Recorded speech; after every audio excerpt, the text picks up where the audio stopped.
talk my wife into letting him do this. Not only do that, but she's going to continue to work for until her normal retirement age at 59. So she's going to go basically another 7 8 years. years. She's going to work 8 more years. I got to get some of that Kool-Aid. Give your mom. Mom tricked you. She's the retired one. No, that's all right. She didn't trick me, but tricked. We do see that often. It happens is that when one of the spouses, for whatever reason, either maybe because of physical situations, they worked, especially in the trades. Especially in the trades. The other one says, you know what, I still have tread left on the tires. I want to continue to work. Like my job. I want to do that, maybe because of health care. That's another reason. We want to make sure that we at least get one of us to our Medicare eligibility age at 65, but the other one says, you know what, we need the money. Right, and the nice thing is, in a lot of cases, since we're seeing people in the trades, the unions do in some ways help. Yes, they can. On the health insurance side, or they can be not very helpful, so it is important to consider. Yeah. And in this particular case, Aaron, you're going to be doing an analysis of the union benefit plan that Joe has access to, as well as Patty in her situation. She can pick up Joe under her current plan. Yes. And whether it makes sense, because we know Patty's contributions are pre-tax, Joe's obviously aren't because he'd be retired. It'd be taken from his union pension benefit. And does it really make sense to do that? And then, of course, they're always asking all the questions, right? Like, when does Joe jump off? Does he stay on? Do I keep him on after he turns 65 if I'm going to be working till 67? Lots of questions. Absolutely. And at least in Joe and Patty's case, it's pretty clear because Patty works for a large hospital system. The larger employers tend to at least provide some benefit to spouses and dependents, meaning they'll pay a portion of the premium. It's usually not nearly as much as what they'll pay for the employee, but we do see with smaller, mid to small companies that they no longer pay anything for the spouse or the dependents. They'll allow them on the policy, which is incredible because in a lot of cases they're still seeing significantly better benefits than what we can provide to them individually on the private market, but that does change the math when we know that Patty's employer will pick up at least 25% potentially of Joe's premium, so it's hard to beat some free money. Yeah, and there's always also a question about pre-existing conditions. When someone's leaving their coverage and going to another coverage, the question becomes, is there pre-existing conditions? And even though with the advent of Obamacare, that's really been pretty much wiped out on the individual markets. In the group, it always has been. Right, as long as you're enrolling in the proper time frames. The one issue people do run into, though, is before the Affordable Health Care Act or Obamacare, there were no open enrollment periods for individual coverage. You could apply whenever you wanted, and you had to go through medical underwriting to get it. Now you have enrollment periods. So if you, for example, when Joe retires next month and leaves work, he'll have a special election into an individual policy if he wants it. He'll be able to stay with the union coverage. Unions work a little bit different. Or even with the group, too, right? Exactly. Or he'll have a special election into Patty's group because it'll be a loss of coverage, which is a qualifying event. But if he waits more than the 30 days that's allotted to him for these special elections, he limits himself to, and he's lucky in this case because he has the union coverage available to him, he would limit himself to that option only. Most people don't have a union plan to fall back on, so if you exceed that 30-day period, you've left your employer or your spouse has left their employer, you have a 30-day window to make a selection, and when you exceed that, you lock yourself out until a new open enrollment period. So although you have a lot of options, you do need to act relatively quickly to make decisions. Yes, that's real important. And again, that'll be something that in our second visit, our second coaching session, because these folks have decided to come back, that we'll be doing. But let's talk a little bit about their case. What we had to do in this case was we really did two analyses. One of them was, what happens when Joe retires today? Are we in a position where they can maintain their lifestyle? And then obviously the second one was, when Patty retires... 8 long years from now. Exactly.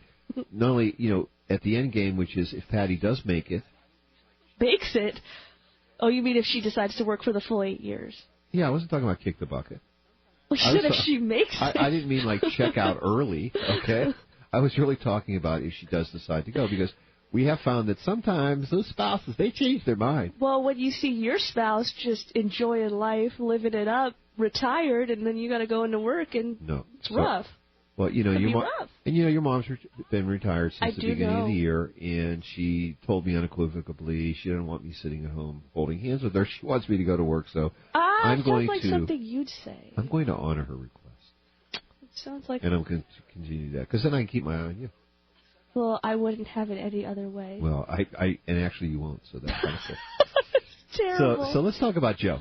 So we sat down with Joe and with Joe and Patty, and we found out that based upon, and these guys were great savers. They're putting money into Roth IRAs, they're making extra money contributions to their mortgage, all kinds of goodies. But at the end of the day, we really kind of pared this back. We found that their real spending was about $4,000 a month. So that's what they need. Exactly, their after-tax cash flow. So we increased that by 25%, and we came up with the fact that they really would need about $5,000 on a gross basis, pre-tax. Right. Pre-tax. Well, Patty, in her case, we know that fortunately, her income from her work would cover half of that. And if Joe was to elect his Social Security early, which he was so excited to do. Yeah, and it's interesting because a lot of folks that work with the trades, we find that they've already made the decision like 5 years ago.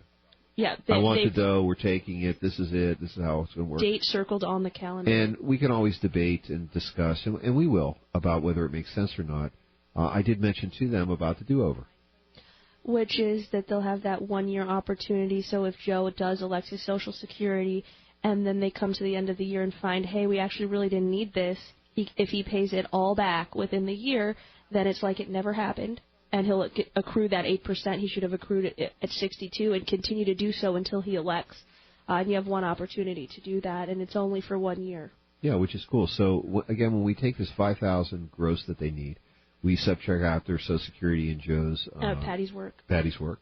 We get down to where they really need about $700 per month net. Not bad. Or about $8,400 a year. So, the question was, in their particular case, do we have enough capital now to be able to open the faucet, as I like to say, turn it on, and to be able to send out a prudent amount of interest, or using the prudent advisor's rule, the 4% rate, to be able to do that. So if we were to cash flow $8,400 annually at a prudent rate, we would need $210,000 of assets. And it just so happens that Joe and Patty have over $300,000. They have over $500,000 in assets. Right, but now we know also Patty, she's still working, so getting a little more specific in Joe's particular case, he had about $250,000 in his 401k plan. They called it the annuity. The unions like to call these the annuity plan. Right. Okay, even though it's not an annuity. And he also had $60,000 in Roth. Oh, wow, so a portion of this won't even be taxable to him. Well, what's kind of cool is, again, as a part of our analysis, what we're going to do is build that income stream for them, right? Right. We're going to talk about, taxable, non-taxable, and since our analysis was really fully based upon fully taxed assets or income flow, we need less capital if, in fact, we're actually cash flowing from his Roth or even from their individual savings. So that was kind of fun. Before we get to our 8 years from now, let's go to the present. Let's go to Sue, who's been holding on our toll-free line. Sue, good morning, and welcome to the show. Thanks for calling. Good morning. Good morning. I have a question, and it's concerning, I kind of take care of somewhat of the HR things in our office. Our corporate office actually does the HR stuff, but I'm kind of the person in charge at our office. We had one of our employees come to me yesterday with blood testing results that his wife had done last year and another set that she had done this year. Last year, the doctor tested for rheumatoid arthritis. Right.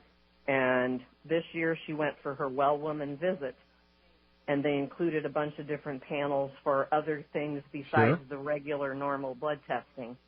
And they're not paying for the testing that she had done, even though it was a well woman visit that she went for. Okay.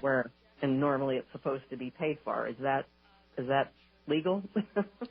It is legal, but my suggestion would be the way that the insurance company bills is all in how the doctor's office codes.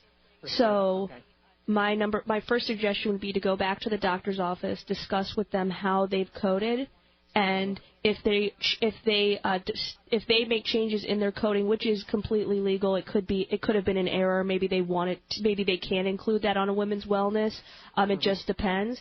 If they've added other specialty testing, then what can happen is they can code it so the insurance company will accept it. Does it mean, though, that once they've added specialty testing that it would be free? Because in a lot of cases with new policies, the women's wellness visit, including a general panel of blood work, is included at no extra charge. There still may be a copay or a charge for the additional blood work. I mean, this could be subject to her deductible and co-insurance. Exactly. However, at least it still will be covered, so a portion, so she'll get the contracted rate and she won't have to pay the full total.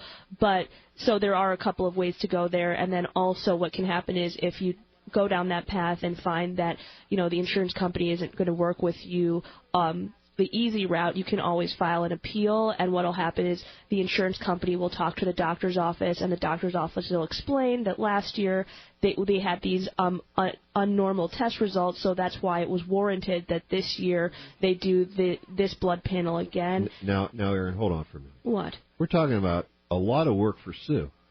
Well,